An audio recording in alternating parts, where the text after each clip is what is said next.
Even as the Indian national team struggled to retain its standing in world football, the game spread at the club level, especially after the Federation Cup began in 1977.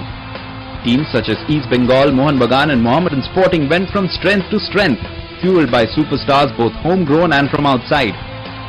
One of those players who made a name for himself in the early 1990s was a teenager from Tingkitam, Sikkim, called Bhaichung Bhutia.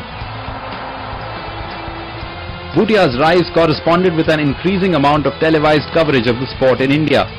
And when the first National Football League began in 1996, Bhaichung went on to lead Punjab-based team JCT to the title as the league's top goal scorer.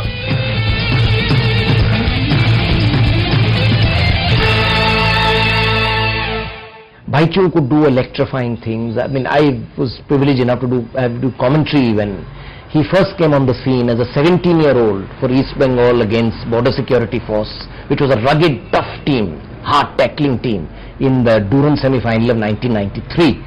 It was a goalless draw into extra time, and it seemed it was going to peter out into a penalty shootout. The shadows were lengthening at the Ambedkar Stadium. People were wondering, would we have the penalties? And Shyam, the then coach, had brought him on an extra time as a substitute. And suddenly this young boy, the top of the box, takes this back volley, this overhead bicycle kick, and BSF, each defender 6 foot tall, Bibhash Saab, the India goalkeeper, left stranded. I mean, Bhaichung had arrived then. Bhaichung's rise was meteoric, going from the peaceful environs of Sikkim to the hustle and bustle of British football. As 23-year-old Bhaichung followed in Mohammad Salim's footsteps when he put on the jersey of English second division side Bury FC in 1999. He'd go on to have another stint abroad with Malaysian side Perak in 2003, but where Bhaichung's emergence really helped was in the Indian team.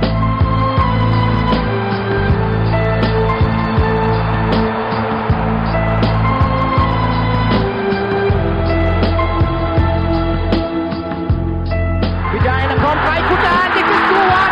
Surely it is. Yes, it is. And Bhutia has scored. And the boy wonder has put India further ahead.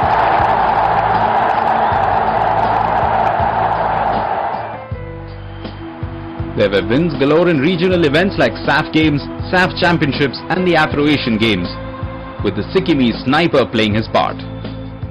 I always appreciate Bhaichung. He came from such a remote place like Sikkim, where the football was nobody was there role model for him to become a footballer. He came from such a place, and because of his dedication, because of his hard work, because of disciplined life, what I have seen when the player, I have seen so many great players, big players in Calcutta, and that so many players are spoiled here when he get the studies, when they get the money. But I appreciate Bhaichung because he is still playing the long time because of his disciplined life. He has dedicated for football. Bhaichung's repeated successes and the acknowledgement of it, with the Arjuna Award in 1999 and a Padma Shri in 2007, are ample proof of his class and quality.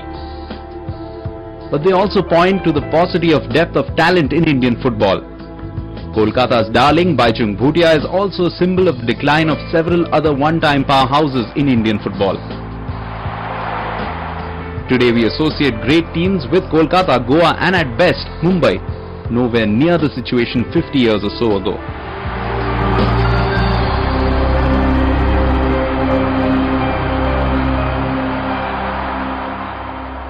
Something at the place. Bhaichung should score. Bhaichung delays. That is the genius of Bhaichung. It did seem he delayed too much. He has the magical touch of a George Best.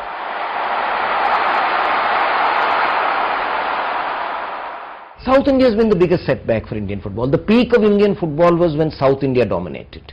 The ultimate was Hyderabad. 56 Olympics, 8 Olympians from Hyderabad. 1960 Olympics, where India also did sensationally. I mean, the Hungary team, which was amongst the best in the world then and had their full team. The Hungary team which beat Brazil in the 66 World Cup, 7 of those players played against India in 1960. And we competed equally with them, lost again a last minute goal, which was an unfortunate deflection of Jarnail Singh.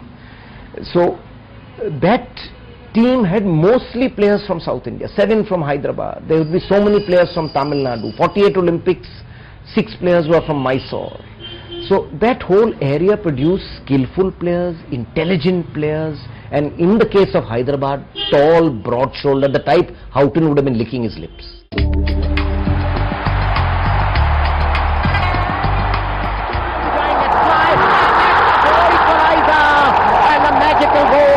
Vijayan, the crowd on their feet, ecstatic, the substitutes delighted, and Vijayan brings the magic, brings out the magic.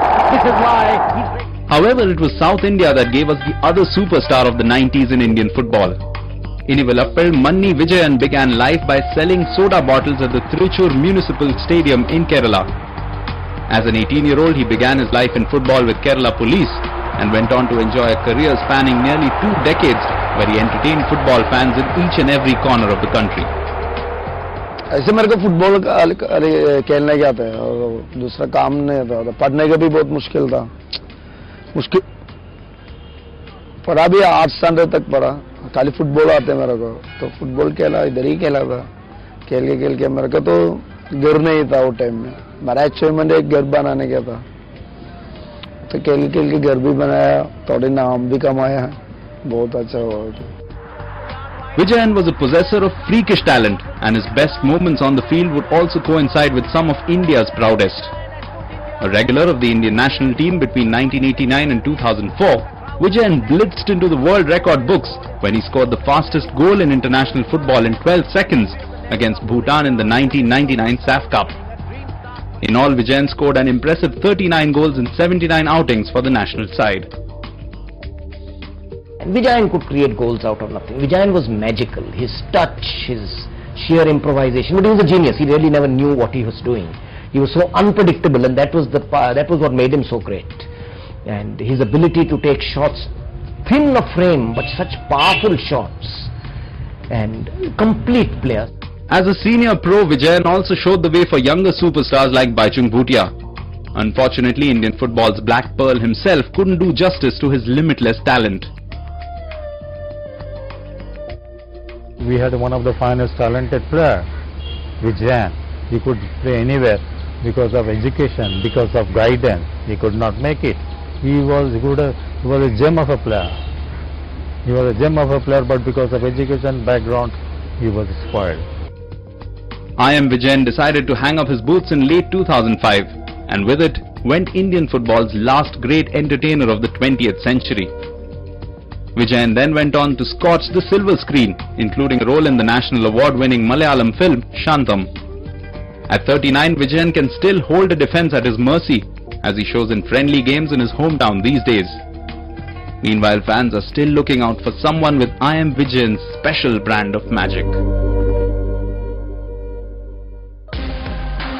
In August 2007, another man from Kerala stood up when his team needed him the most. NP Pradeep led India's charge as Bob Houghton's team did what none could do in the 25 years since the Nehru Cup began in 1982. They reached the finals and went on to beat Syria, bringing up inarguably one of the biggest wins for Indian football and the first since an invitational LG Cup in Vietnam in 2002. That day, as the boys in blue rejoiced with a grateful nation, the class of 48 must have felt maybe their blood, sweat and tears will be worth it sooner or later.